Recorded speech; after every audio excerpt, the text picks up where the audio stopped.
everybody, and welcome back to week 2 and module 2 of the Picky Eater reboot, which is establishing routine and structure. So now that we have set the stage, so to speak, it's really time to get into the nitty-gritty of what's happening at the table, because you can really know all the research and theories behind feeding and fostering a healthy relationship with food, but I really feel that if these aren't being applied in the right way at the table, nothing is going to change. And I'm sorry to break it to you, but it's true. So when it comes to feeding your picky eater, the table is really the front lines, right? It's the trenches. You're in the trenches. Sometimes dealing with a picky eater at mealtime can really test your patience in a way that you probably didn't even know was possible before you have kids. And if you find mealtime stressful, hopefully you realize right now that you're not alone. There's a lot of you here and you guys are all kind of in the same boat. The next step to moving your picky eater along the spectrum is to set them up for success by applying a few simple principles at the table where the eating is actually happening. So let's get started because we have a lot to cover. In today's lesson, we are going to do a quick review of Ellen Sater's division of responsibility because it's so important. We're going to really hone in on the parents' responsibilities, which number 1 is what is being served. Along with that, we're going to talk about avoiding pressure, and then we'll continue with the parents' responsibility, talking about when the child is fed, where the child is fed. We'll look at the child's physical setup at the table, and then we will talk about ways to start and end the meal that will help set your child up for success. So let's get started. Here's Ellen again, our favorite feeding guru. And just to do a quick review of the division of responsibility in feeding, the parent is responsible for what, when, and where the child is eating. And then the child is responsible for whether they eat it and how much of the food they're going to eat. And now that you've had some time to let that all sink in, I hope you can really see that the beauty of this model is that parents no longer have to play food cop, right? Our job as parents is essentially done once we sit down for the meal. And further to that, as you're going to learn over the coming weeks, when you employ this model, the power struggles over food are going to be replaced with things like connection and conversation and confidence in knowing that you're preparing meals that your whole family shares and enjoys together. So hopefully that sounds really great to you because that's what we're aiming for. Now, last week we got into more detail about the child's responsibility. Now, this week I want to focus in on your responsibility as parents and get into a bit more detail there. I know that kind of based on what we talked about last week, you may have a concern at this point, which is that if you don't get involved in what your child's eating, they're just gonna not eat anything and they might just possibly starve. So even if you're on board with the fact that you need to trust your child, you may not have a whole lot of faith in the fact that they're actually going to eat anything. And this is a totally valid concern. And yes, we talked about last week that we really want to trust our child to eat the amount that is right for them. But I am not a believer in the eat it or starve mentality. And so we need to talk about how we're going to make sure that our child actually has something to eat. So let's get into the first piece of what parents are responsible for, which is the what of feeding. We are, again, responsible for what is being served. We choose what our child is having for meals and snacks. We prepare it, we provide it. But here's the key. You should not be limiting your menu to what kids will readily eat. Because if you did that, sure, your kids are definitely going to eat, but then you would be eating chicken fingers and pizza at every meal. Maybe that's what some of you are doing, but I know I hear from parents all the time that that is not what they want for their family. So here's a bit more detail about this responsibility. So when you're choosing what to serve, I want you to focus on serving A, food that is healthy and nutritious, and B, a wide variety of food. So you want to make sure that they're seeing all sorts of different things in front of them on a daily basis, and that's something we're going to talk a lot more about in Module 4, which is all about variety. And third, and this is the key to decreasing anxiety for everybody at the table, is that you want to include at least one safe food at every meal that you know your child likes and that they can fill up on, even if they don't want to eat anything else. And the important thing with this safe food is that it needs to be a food that is satiating. So it needs to be something that they literally can fill up on, like bread or rice or some other carbohydrate. And if this food is already kind of a natural part of the meal, that's a bonus. So for example, if you're having pasta and you know that they like the noodles and that they can fill up on noodles, then you've done your part there. So this strategy has two really important benefits. So number one, knowing that they have a food to fill up on can give you peace of mind so that you can do a better job of relaxing and smiling, right? If you're worried that they have nothing to eat at the table, that's something that you're going to be constantly thinking about, and it's going to be really hard for you to relax. And for the kids, this takes away their stress and anxiety that can often occur when they come to the table hungry and then they see a meal with absolutely nothing that they want to eat. Now, I'm repeating myself here, but it's important to remember that when kids are experiencing any anxiety at the table, this is going to turn those hunger hormones off, which is why a lot of kids are going to choose to eat nothing. So they may come to the table hungry, but feel all sorts of anxiety because there's all these foods that they're not comfortable with, and then their hunger hormones turn off and they're actually not hungry anymore, which is why they're not eating. But once we get our kids to a place where they start to feel safe and really comfortable that they're always going to have something to eat when they come to the table, they're going to start to relax, they're going to let their guard down, and they're going to be a lot more open to trying new things. So in case it isn't obvious, there should not be any short order cooking happening if you're doing this correctly. If you know that you are serving one or two things that your child typically accepts, there should be no reason to cook something separate for your child. The issue with short order cooking is that it prolongs picky eating because your child has an out, right? It gives them the control of what is being served, and they could suffer nutritionally because they are going to choose the easy out. The idea here is that you are preparing one meal that you can all sit down together and eat. You are moving away from the idea of your food and my food, which is very common when it comes to feeding kids, right? Like there's the adult meal and then there's the kids meal, but we're trying to move away from this towards the idea of our food. The meal should always be a combination of foods that your child likes and foods that are new to your child and that they are still learning to accept, okay? So I hope that makes sense. So moving on, I want to talk a little bit more about how to balance your responsibility of what's being served with the idea that we talked about in Module 1, which is trusting our children and leaving it up to them to decide whether or not they want to try or eat a food and how much of it they want to consume. So once you've put division of responsibility into practice at your table, in order for our children to actually feel like they have the autonomy that they're supposed to, we have to keep one idea at the forefront of our minds at all times. And it's a tough one, guys, but it is to avoid pressure at all costs. So guys, I realize that the idea that children can be trusted to know what and how much they need to eat is pretty radical, and you may still be getting used to that idea.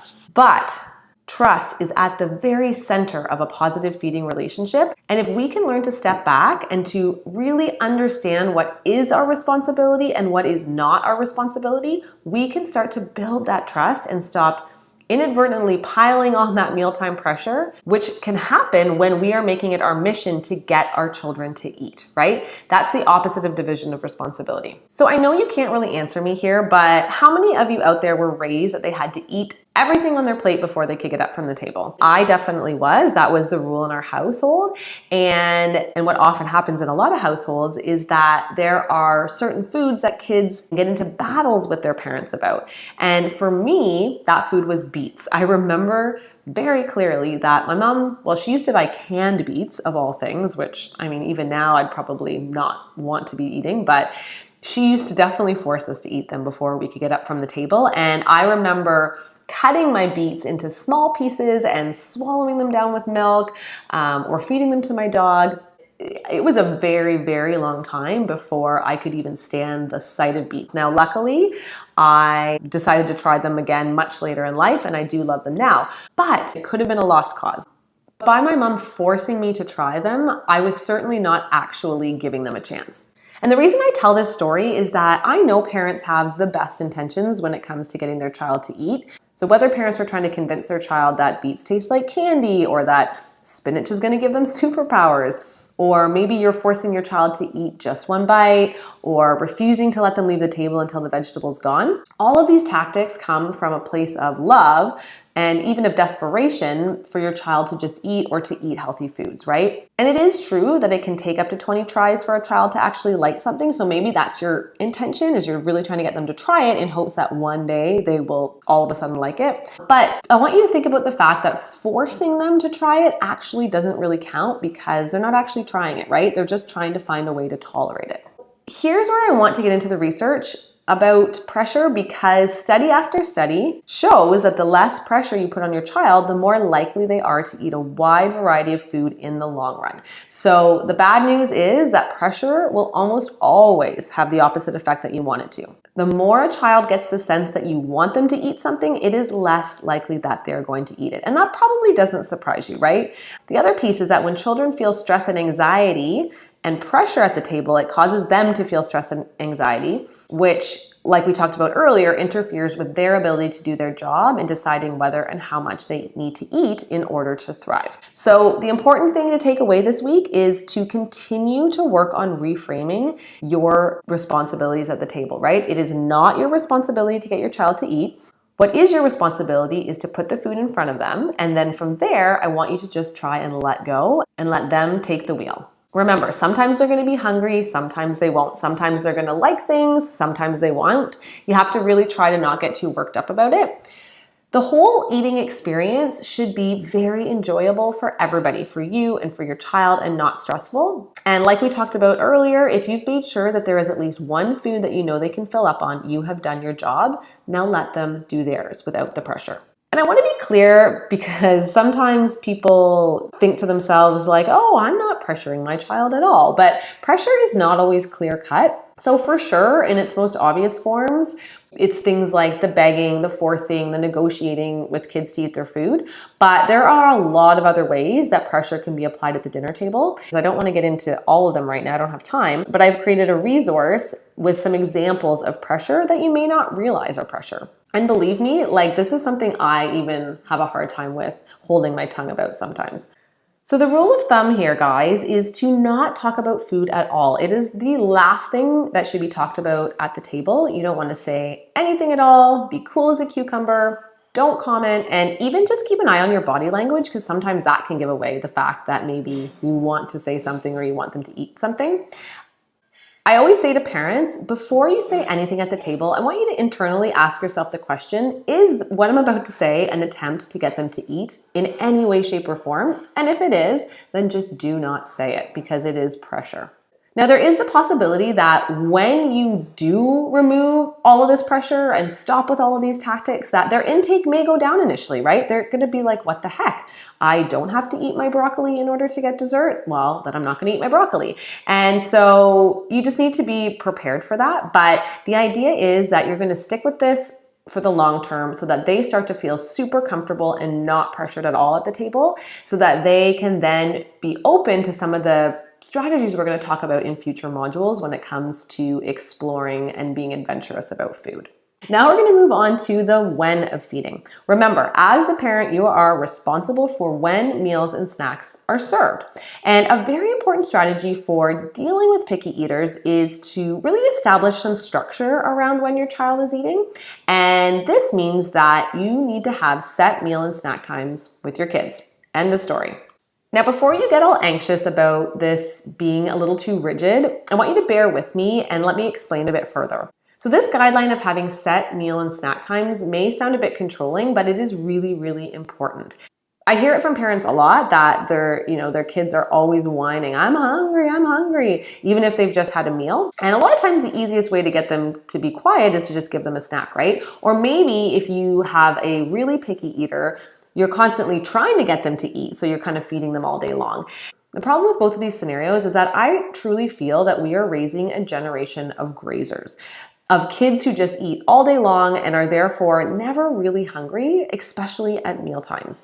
So one thing I want you to keep in mind is that a child is much more likely to be open to trying new things if they come to the table hungry.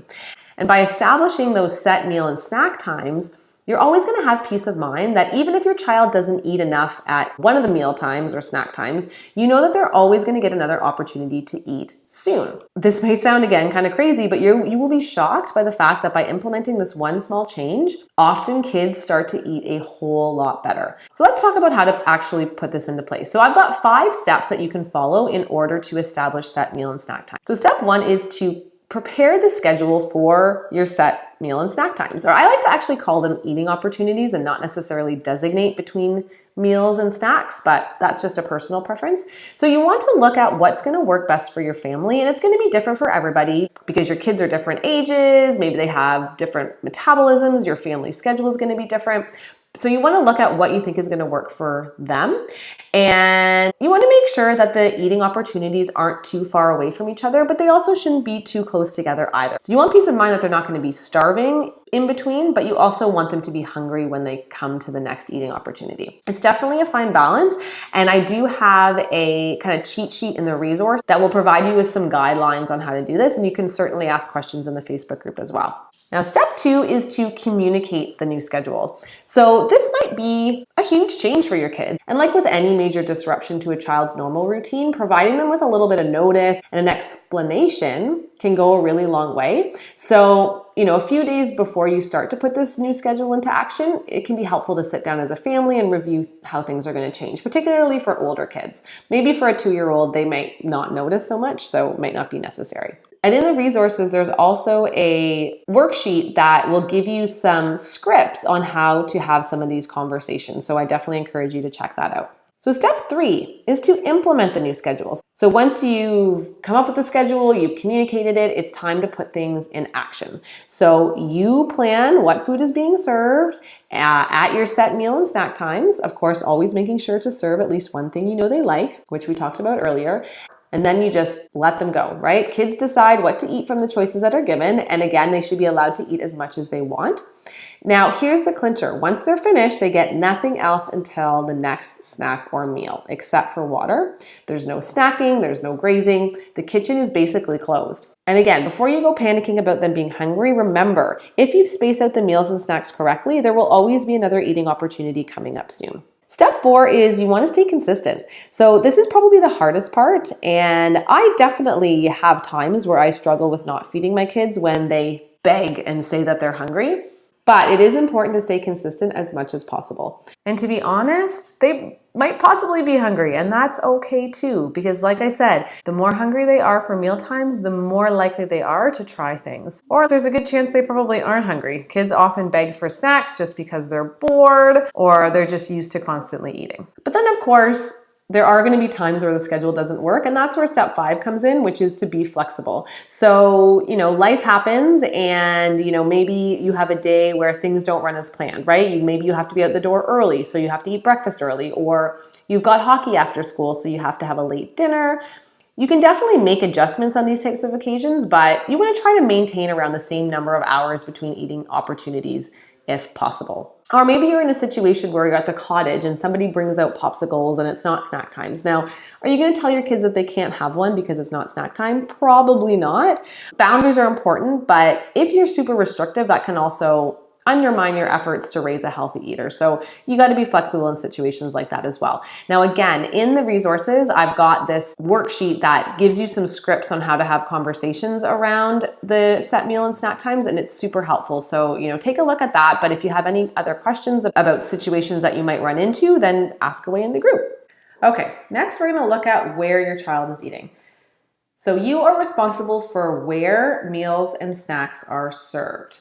Now, I can't remember where I heard this saying, but one guideline that I think is important to implement in your household is that you want to eat at the table and cuddle on the couch.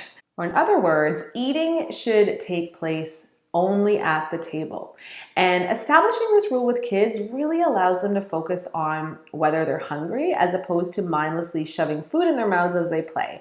Now, I know that if you have a small child or a really picky child that you're actually worried that they're not getting enough food, this might be something that you've done, right? Chase them around and shove food in their mouth.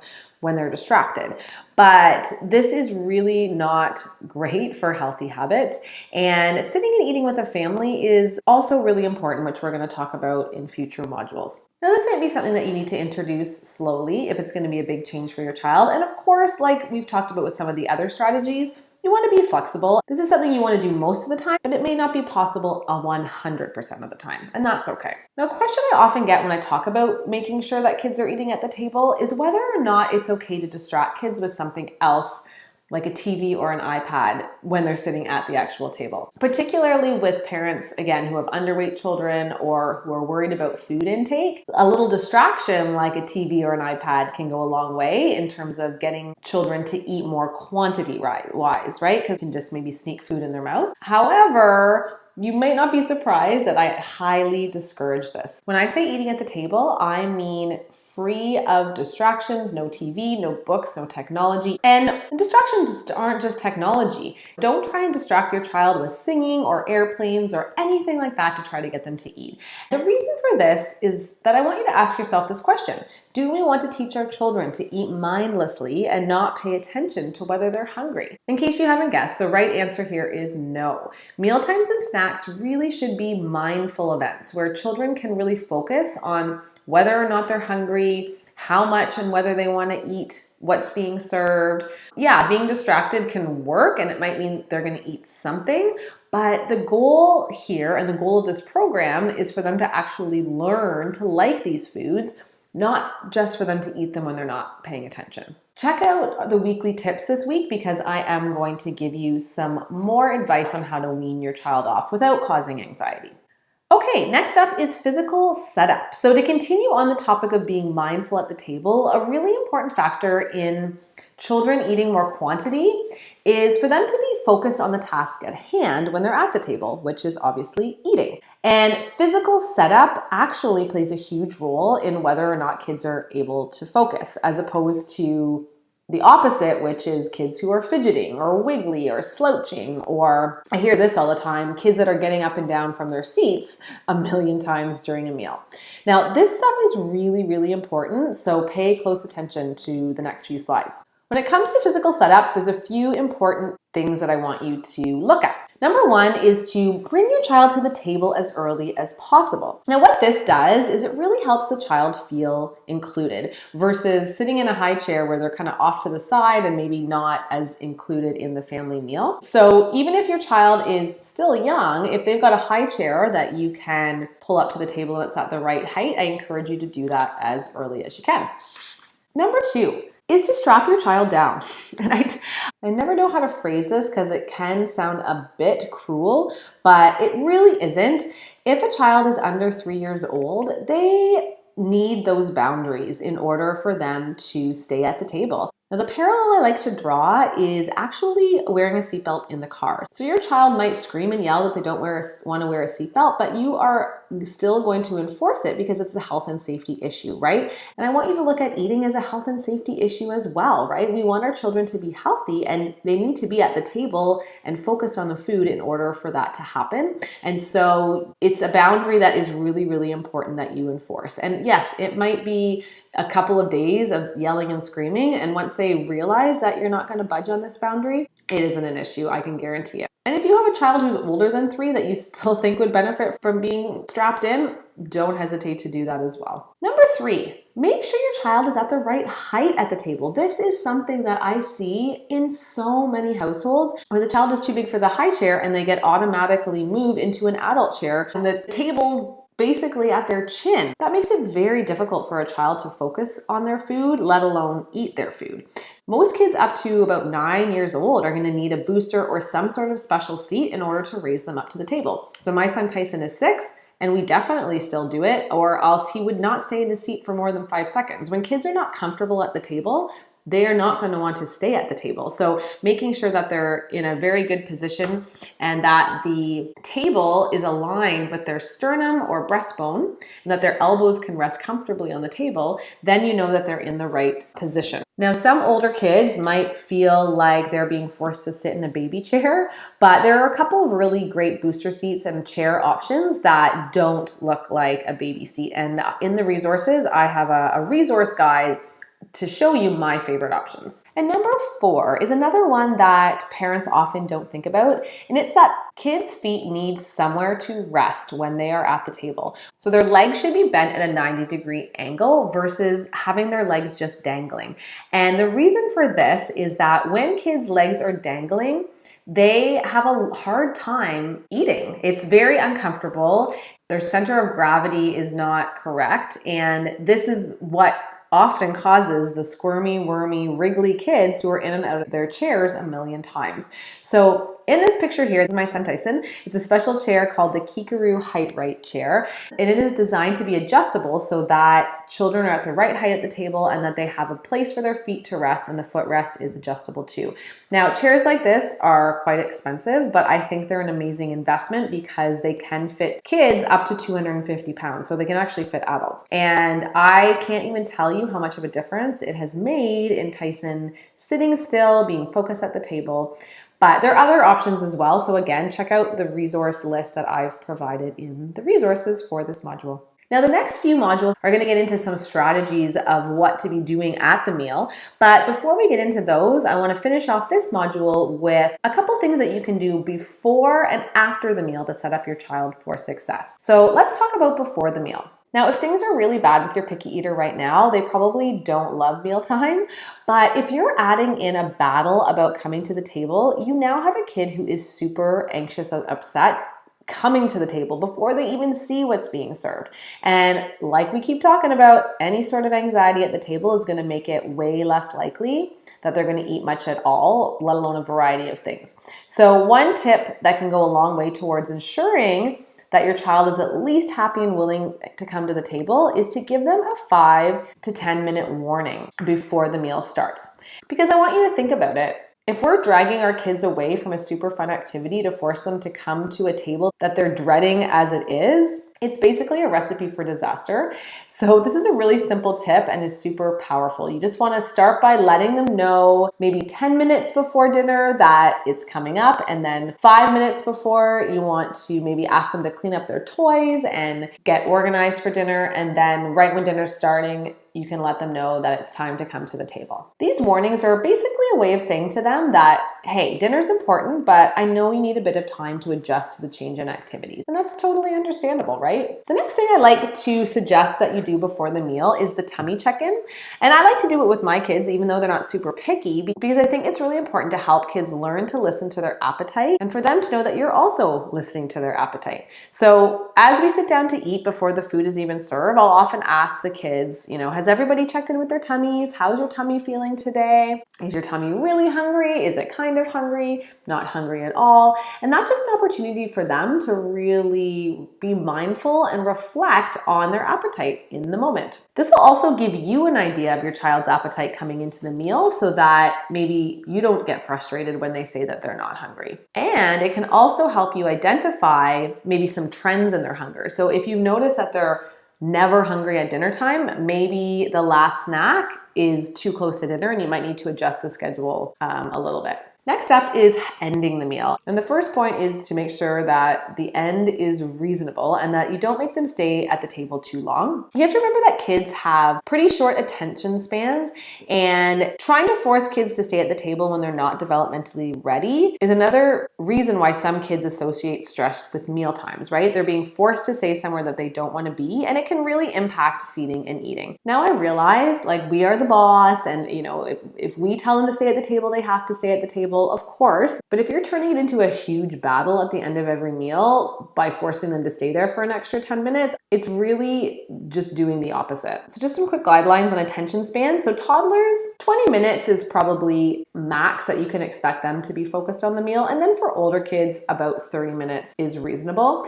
And if you've done a great job of setting them up for success to be focused at the table by, making sure their physical setup is correct, by making sure you've given them a warning, hopefully they'll be really focused on eating during that time at the table. The next thing you should be doing at the end of the meal, once they've said that they're all done and you're ready to excuse them from the table, is doing another quick tummy check-in to make sure that they are done eating, because how often does your child get up from the table and then 10 minutes later say they're hungry again, right? So encouraging them to really do that check-in, make sure that they've eaten enough, and then reminding them of when the next meal or snack is going to be. So remember that schedule we talked about. This is a great opportunity to reinforce the idea that the kitchen is going to be closed until the next eating opportunity. That way they can reconsider whether or not they need a little more food to keep them full until the next time they're going to be able to eat. And the last thing that I want you to consider when it comes to ending the meal is to have some sort of ritual to signify the end of the meal. For a lot of families, the end of the meal coincided with an empty plate.